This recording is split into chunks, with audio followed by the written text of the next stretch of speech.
So for this video, I've brought along one of my good friends from Detroit, Vytautas Malesh. He is a freelance copywriter and also an instructor at Wayne State University. We are looking at, like I said, exercise number 5 from our textbook, and it is about a claims letter about finding a fly in a can of tuna and then the adjustment letter that the tuna company responds to. So if you haven't already, pause the video for a second, take a look at this letter, and then we're going to jump into analyzing a little bit. Okay, so what do you see in this letter? What do you think is working well so far, or what is the first thing? What's your first impression of this letter? So when I look at the letter and in relation to the first letter, to the claim letter that gets this whole thing started, and within the confines of the assignment, it's important to note that the original letter, the letter of complaint, is pretty confrontational. Yeah. It's terse, it's accusatory, and you can almost see the author leaning back with his arms crossed, tapping his foot impatiently with that final line, "What are you going to do about this?" Yeah. That, to me, speaks to why the ultimate paragraph, quoting, "Because of these stringent controls, we really don't see how you could have found a fly in the can," that speaks to me of the writer being baited by the original claims letter. So to answer the question, how effective is the adjustment letter, and does the writer succeed in showing that the company's procedures for ensuring hygiene are effective? I think the writer does a very good job of that in the first full body paragraph, but then they just can't leave it alone in the second paragraph. Okay. It speaks to a sort of personal unprofessionalism that personally I would not let off of my copy desk.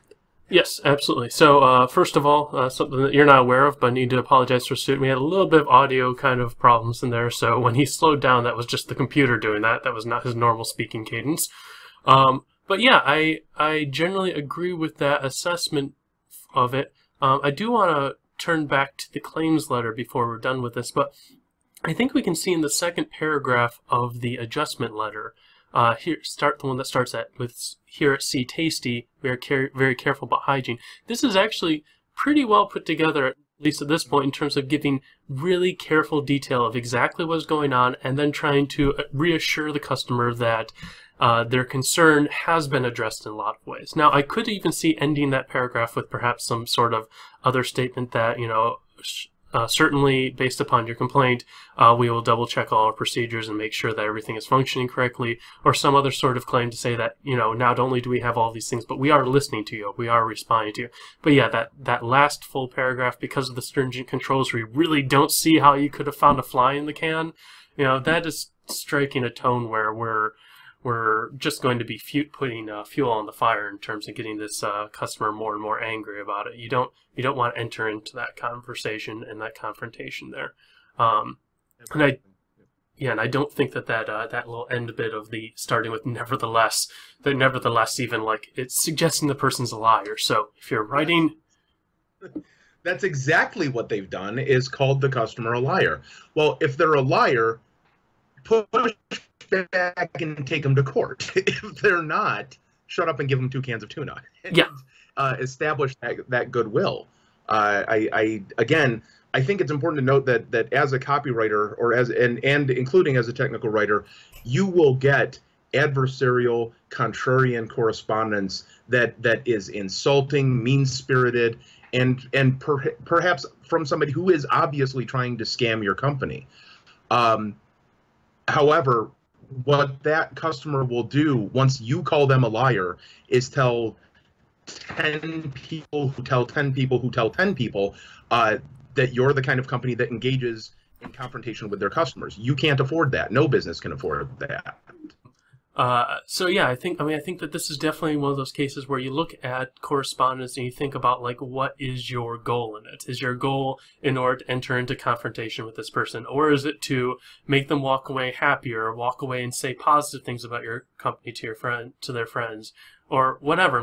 You don't necessarily want, your end goal cannot be to prove that you're right, because if that's your end goal, you're not really meeting your overall like industrial goals, your company's goals, your organization's goals. So let's take a quick look and just like, I don't know, 30 seconds, a minute to go back and look at that the initial claim letter, because I think that's also important thinking about if you were writing a claim letter, what could you do to improve on this? I mean, I can jump in right at the very start. That opening line, "I've been buying your tuna fish for years and up until now it's been okay," that's probably a really bad way to start a claims letter. You want to start off and make sure that you're very clear about what you're trying to get across, what the purpose of this communication is, because I read that and I get into like the middle of the second paragraph before I actually start understanding what this claim is even about, and by then it's starting to get pretty insulting. So yeah, unfortunately, like I said, it seems like we lost Vytautas for the time being, but I just wanted to wrap up this video and point out a few last things. First of all, the claims letter itself makes an error right here at the bottom, saying, "What are you going to do about this?" It's a good idea to always be very specific about what you're asking for in this type of letter. So a lot of people might be writing this, and they might be upset, they might be annoyed, and they might be just writing in that kind of space of emotion. But it's a good idea to take that first draft, set it aside, come back to it once you can come to it with a clear head, and think about what you actually want out of it, and then make a very specific request. That's going to be much more likely to get you the type of answer and the end result that you want to.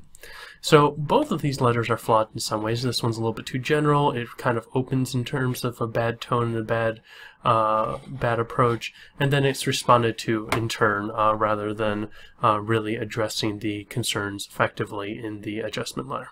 So I hope that this video helps to clarify a little bit of these correspondence techniques and helps you think through what you're going to be doing in your own writing in the future.